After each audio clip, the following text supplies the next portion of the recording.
पूरे किए हैं, इसका मतलब फिट था। कोई प्रेशर नहीं है, नॉर्मल मैच होता है, उसको उसी तरह लेंगे हम लोग। 2 मैच यहाँ पे इंडिया को हराए हुए हैं। जो मिस्टेक्स हुई पिछले मैच में, कहाँ पे हम लोग लैग कर रहे थे, वो चीजें ना करें। ये एक हमारे लिए काफी इंपॉर्टेंट मैच है। अगर टूर्नामेंट में रहना तो डू एंड डाई है। कॉन्फिडेंट है, अच्छा मैच होगा। इंजरी तो मेरे ख्याल से आपको किसी टाइम भी कहीं भी आ सकती है। हमारे दोनों इनफॉर्म बैट्समैन थे, उनका टीम में ना होना, एक कॉम्बिनेशन बनना होता है, वो डिस्टर्ब हो चुका है। सभी अल्हम्दुलिल्लाह से बैट्समैन हैं, अच्छा परफॉर्म करेंगे। कामरान, क्या कहेंगे हारिस की स्टेटमेंट पे?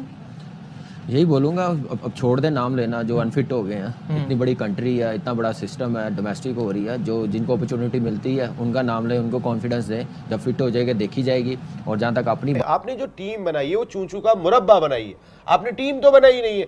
आपने इस टीम के साथ जो आप फतह हासिल करेंगे, नाजुक वो कहते हैं ना, हमारे यहाँ कच्चा तोड़ के ले आए। 2 पाकिस्तान क्यों बनाए आपने? एक पाकिस्तान बनाए ना। सबके लिए चीजें बराबर सबके लिए बराबर होना चाहिए। और जो ये बात कर रहे हैं, ये तो जबान की क्रिकेट खेल रहा है यार। ग्राउंड में देखेंगे क्या करेंगे। दोनों के लिए बड़ी आसान कर देता है, तो वो अपने लिए तो बिल्कुल नहीं खेल रहा होता। ये तो क्लियर कट। हमने लंदन को कराची बनाया था, इस बार हम दुबई को भी कराची बनाएंगे। हमें बहुत उम्मीद है कि चैंपियंस ट्रॉफी इस बार पाकिस्तान में जाएगी। रिजवान से बहुत उम्मीदें हैं। इंडिया की टीम काफ़ी तगड़ी है, लेकिन हमें इतना पक्का पता है कि ट्रॉफी जो सी है वो इस बार पाकिस्तान ही आएगी। मोहम्मद रिजवान और विराट कोहली मेरे फेवरेट खिलाड़ी हैं, बट इंडिया ये ट्रॉफी लेके जाएगी। यहाँ पे गिल की बात करते हैं कि 129 बॉलों पे 101 रन किया है उसने। ये वो चीज है जो हम बाबर आजम से चाहते हैं कि बॉलें खेले ज्यादा, ठीक है ना, फिनिश करे। बस ये सिर्फ एक प्रॉब्लम हमें नजर आती है। जब फिट हो जाएगा देखी जाएगी। और जहाँ तक अपनी बात है, पिछले मैच में जो गलतियाँ की हैं, मेरे ख्याल से 4-5 मैचेस हो गए हैं, वो गलतियाँ ओवरकम नहीं हो रही, मजीद बढ़ती जा रही हैं। बड़ा फोकस करना पड़ेगा बॉलिंग में, नए बॉल के साथ भी। फिर लास्ट के ओवर जैसे हम लोग कर रहे हैं, जैसे रन्स लीक कर रहे हैं, वो एक्सेप्टेबल नहीं है। और आप 10+ की इकॉनमी के साथ रन दे रहे हैं। सिर्फ हारिस राव की नहीं मैं बात कर रहा, ओवरऑल बॉलिंग की मैं बात कर रहा हूँ। वो एरिया इनको बेहतर करना पड़ेगा। अब गुंजाइश नहीं है गलती की, अभी भी बड़ी मेहनत करनी पड़ेगी विद गुड रन रेट के साथ। और अटैकिंग क्रिकेट और बड़ा टोटल करके जल्दी आउट करना पड़ेगा। जैसे बताया, वहाँ पे उन्होंने बड़ी IPL खेली है, वहाँ पे उन्होंने बड़े मैचेस हमसे भी जीते हुए हैं। हमने सिर्फ 2 जीते हुए, उन्होंने हमसे ज़्यादा जीते हुए हैं। ये सोचना चाहिए। इस वक्त हमारा मोराल कितना नीचे गया हुआ, उसको लिफ्ट कैसे करना है। जो 2 दिन प्रैक्टिस में है वो कैसे यूटिलाइज करते हैं, उसमें अपनी गलतियाँ कैसे कम करते हैं। ट्रायंगुलर सीरीज़ के बाद मैंने तो नहीं देखा जो 3-4 दिन मिले हैं या 5 दिन मिले हैं, जो गलतियाँ कम हुई हो, जिसका फ़ायदा हुआ वो आने वाले मैचेस में वही गलतियाँ, उसको अब देखना, एनालाइज करना। ये बड़ा वैलिड पॉइंट है कि जिससे बात करें, जिसकी बात सुने, वो यही जुमला कह रहा होता है। जो पिछली गलतियाँ हुई हैं उससे सीखने की कोशिश कर रहे हैं, वो दोबारा ना दोहराएं। मुझे तो नज़र ही नहीं आ रहा। ये तो 5-6 सालों, ये तो ट्राई सीरीज़ की बात कर रहे हैं। मैं तो कह रहा हूँ 5-6 सालों से वही गलतियाँ हो रही हैं। पहले आपकी बॉलिंग आपको थोड़ा बहुत बचा देती थी, अब वो कुशन आपको नहीं मिल रहा, क्योंकि डेथ ओवर्स में तो आपकी ऐसी पिटाई होती है। इसका क्या हल है और क्या करना है? इसका हल तो ये है कि जो उन्होंने बात करी है वो आवाम के लिए करी है कि हम 2 मैच जीते हुए। जय हिंद दोस्तों, आपको पता है चैंपियंस ट्रॉफी में कल दुबई के अंदर भारत और पाकिस्तान के बीच मैच होने वाला है। लेकिन मैच स्टार्ट होने से पहले जो पाकिस्तानी क्रिकेट टीम का फर्स्ट बॉलर है ना, हारिस राव, उसने भारतीय टीम को धमकी क्या चैलेंज किया है। उन्होंने बोला है कि हम जितने भी भारतीय बल्लेबाज हैं उनके ऊपर हमारी फोकस है, हम उनको जल्दी आउट करने की कोशिश करेंगे, ये करेंगे वो करेंगे।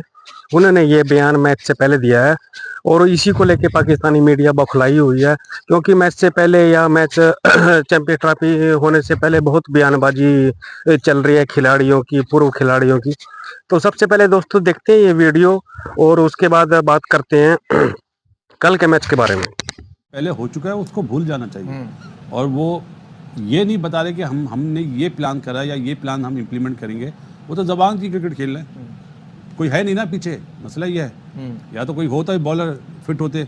आकिफ है अभी और 1-2 बच्चे अनफिट हुए हैं, तो इसलिए मतलब कुछ करें ना करें, नाम तो इन्हीं 3-4 के ना। एग्जैक्टली। हसनैन एक मैच में 80 रन देता है, वो बाहर बैठता है, सही है। और दूसरे बॉलर खेल रहे हैं। क्यों 2 पाकिस्तान क्यों बनाए आपने? एक पाकिस्तान बनाए ना। सबके लिए चीजें बराबर सबके लिए बराबर होना चाहिए। और जो ये बात कर रहे हैं, ये तो जबान की क्रिकेट खेल रहा है यार। ग्राउंड में देखेंगे क्या करेंगे। देखें, ये जो आपने कहा ना कि पास में करते रहे थे, बॉलिंग करते रहे, मुझे नहीं समझ आई कब करते रहे। ऑस्ट्रेलिया टूर निकाल दें, उसके अलावा कहाँ की है? South Africa. ये चले ये 5 मैच निकाल दें, उससे पहले कितने मैचेस हो गए हैं, कितने रन लीक किए हैं। आप जब तक प्लेयरों को आइडेंटिफाई नहीं करेंगे, आप उनको कोई धचका नहीं देंगे, उतनी देर ये सुधरने वाले नहीं होंगे। आपके पास डोमेस्टिक में बॉलर्स तैयार पड़े हुए हैं, टेस्ट मैचेस में जैसे खुरम शहजाद है, मीर हमजा है, आप देखें इन्होंने परफॉर्मेंस दी हुई है। आप इनको शाहनवाज धानी है, हसन अली दोबारा फिट होता है, आपको देखना पड़ेगा कि नहीं यार ठीक है, आप खेल लिए, इतने मैचेस हो गए, इकॉनमी क्या है, हमें इंपॉर्टेंट मैच जितवा के नहीं दे रहे, तो थैंक यू, आप जाएं डोमेस्टिक में काम करें। पहले वो रात को जो ख्वाब में सोच लेते हैं वही सुबह बस यही इम्प्लीमेंट होगा। सुबह माहौल बदल जाता है, ग्राउंड कंडीशन अलहदा हो जाती है, मैच कंडीशन अलहदा हो जाती है। लेकिन चूंकि उन्होंने रात को सोते में ख्वाब देखा था, उन्होंने कहा बस अब यही इंप्लीमेंट होगा, नहीं यही टीम खेलेगी, इसमें कोई चेंज नहीं होगा। देखें आपके पास, अगर आप सब आदमी बात कर रहे थे कि Babar Azam as a opener, Babar Azam अब नंबर 1 बैटर नहीं रहे दुनिया के। कल की तारीख में अभी आप ही ने कुछ दिन पहले किंग कहा था उनको, शुभमान गिल, याद आ गई मुझे बात आपकी। मैं आपको जो बात कह रहा हूँ शुभमान गिल की अगर मैं बात करता हूँ, शुभमान गिल अब नंबर 1 बैटर बन चुके हैं बाबर की जगह। बाबर नंबर 1 बैटर किस स्पॉट पे थे? शेरी भाई 3 नंबर पे थे। उन्होंने ओपनिंग तो नहीं की थी ओडीआई में भाई। अगर रिजवान, देखिए मैं बार बार कहता हूँ, इमरान खान 1992 वर्ल्ड कप जीते थे तो उनका जो एज ए कैप्टन सबसे बड़ा डिसीजन था, वो 3 नंबर पे बैटिंग के लिए आए थे। वहां से स्टेबिलिटी पाकिस्तान की बैटिंग में आई थी, वरना तो हमारे खिलाड़ी भी बॉल ढूंढ रहे थे, परेशान हुए थे। कप्तान को फैसला किया था। यहाँ रिजवान साहब आप आते, पता नहीं रिजवान को किसने रोका हुआ है, आकिब जावेद ने तो नहीं रोका होगा, आप कप्तान है, कम से कम जाओ वाला फैसला करें। लेकिन एक बड़ी इंपॉर्टेंट चीज मैं आपको बताऊं, रिजवान को आपने देखा होगा 50 ओवर अगर वो कीपिंग कर लेते हैं तो कीपिंग के दौरान ही या बैटिंग में उनको क्रैम्प आना शुरू हो जाते हैं और थोड़ा सा लंगड़ाना शुरू कर देते हैं। रीजन है कि मे बी वो ओपन नहीं है क्योंकि उन्होंने 50 ओवर कीपिंग की हुई थी। लेकिन मेरी बात सुने, एडम गिलक्रिस्ट मुझे याद है, ऐसे बहुत सारी एग्जांपल्स मेरे पास मौजूद हैं। लेकिन फिटनेस की ही प्रॉब्लम है। आपके यहाँ पर फखर जमान बाहर हो गए, हारिस रऊफ आपने क्या अनफिट को खिलाया हुआ है या फिट को खिलाया हुआ है? पिछले मैच में तो ऐसा लगा कि आपने 100% फिट खिलाड़ी को नहीं खिलाया। आपको नहीं खिलाना था हारिस को, आपको हारिस को खिलाना था इंडिया के मैच में, उसको 3 दिन और मिल जाते आराम के। अमन ने बहुत अच्छी बात कही थी, फास्ट बॉलिंग की है कि जो हारिस रऊफ की इंजरी है, जो जहां पे उनको इंजरी हुई है वहां से उनको जोर मारते हुए, और अमन ने बात कही थी कि वो आगे गेंद को डिलीवर नहीं कर रहे, सारी शॉर्ट ऑफ लेंथ गेंदें की हैं। ये बड़ी एक टेक्निकल बात की थी उन्होंने, क्योंकि वो फिट नहीं थे। शाहीन शाह अफरीदी डेथ ओवर्स में किस तरीके की बॉलिंग कर रही हैं, यहाँ उनको इंप्रूवमेंट लानी होगी। हमारे पास डेथ ओवर में वसीम जूनियर, इनके पास डेथ ओवर में बॉलिंग करने वाला बहुत अच्छा बॉलर था, कहाँ है वसीम जूनियर? इरफान नियाजी को आप इतने अरसे तक कैरी करते रहे, इरफान नियाजी तगड़ा प्लेयर है, आखिर में बड़ी हिट मारने की सलाहियत रखता है। आमिर जमाल वो कहाँ पर है? आमिर जमाल भाई, फ़हीम अशरफ को आपने शामिल करना था। स्पिनर्स आपकी टीम में नहीं है। आपने जो टीम बनाई है वो चूचू का मुरब्बा बनाई है, आपने टीम तो बनाई नहीं है। आपने इस टीम के साथ जो आप फतह हासिल करेंगे, नाजुक वो कहते हैं ना हमारे यहाँ कच्चा तोड़ के ले आए, तो ये कच्चे तोड़ के ले जाने वाला सीन ना करें आप, क्योंकि भाई ये पाकिस्तानी टीम है आपका। एक ज़ाहिर काफ़ी टाइम से लोग डिस्कशन में आते हैं कि भाई क्या हो क्या रहा है, आप कितना डिफेंड करें। फिर हमने भी ये किया कि जो गलतियां हम बताएंगे हम आपको कितना डिफेंड करें। अगर आप 2 कदम बढ़ाएंगे हम 10 बढ़ाएंगे, लेकिन आप 2 कदम पीछे जा रहे हैं तो हम क्या करें भाई? ये सारी चीज़ें। और आकिब जावेद साहब से एक रिक्वेस्ट करूंगा कि सर थोड़ा सा अना से नीचे आए, क्योंकि मुझे नहीं पता, जैसे कि बताया, अगर आप कोई चीज़ ख्वाब में सोच लेते हैं तो उस पर ज़रूरी नहीं है कि सुबह वही काम करें। अगर हम कहें पावर प्ले में 60-62 ऑड रन मिलके बनाए शुभमन गिल के साथ, और एक कुशन क्रिएट कर दिया अपनी टीम के लिए कि अब तुम लोग अपना जो गेम खेलना चाहते हो वो नेचुरली खेलते हैं। तरीका यही है, इस तरह की कंडीशंस में तरीका यही है गेम का। एक कप्तान का प्लान और सारी टीम के सामने, सारे प्लेयर्स के सामने होता है, वो पहले डिस्कस कर लेते हैं कि हम इस फ्रेम ऑफ माइंड से जाएंगे, ये माइंडसेट होगा हमारा। कप्तान लीड करता है टीम को फ्रंट से, एंड देन उसके बाद सारे प्लेयर्स करते हैं। अगर हम यहाँ पे गिल की बात करते हैं कि 129 बॉलों पे 101 रन किया है उसने, ये वो चीज है जो हम बाबर आजम से चाहते हैं कि बॉलें खेले ज्यादा, ठीक है ना, फिनिश करे। बस ये सिर्फ एक प्रॉब्लम हमें नजर आती है। बहुत सारे लोगों को ये चीज समझ नहीं आती।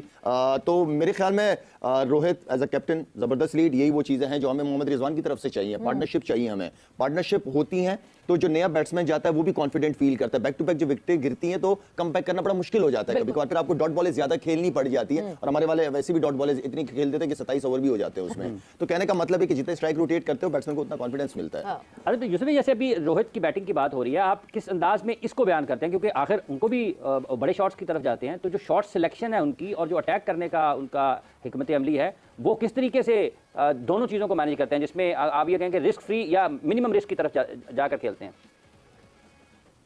अच्छा, अगर रोहित शर्मा की बैटिंग की बात करें तो वो बिल्कुल फेयरलेस क्रिकेट खेलता है, उसको अपने आउट होने की कोई फिक्र नहीं होती। एक प्लानिंग है जो उनकी नज़र आ रही होती है, 2023 के वर्ल्ड कप में भी नज़र आई है।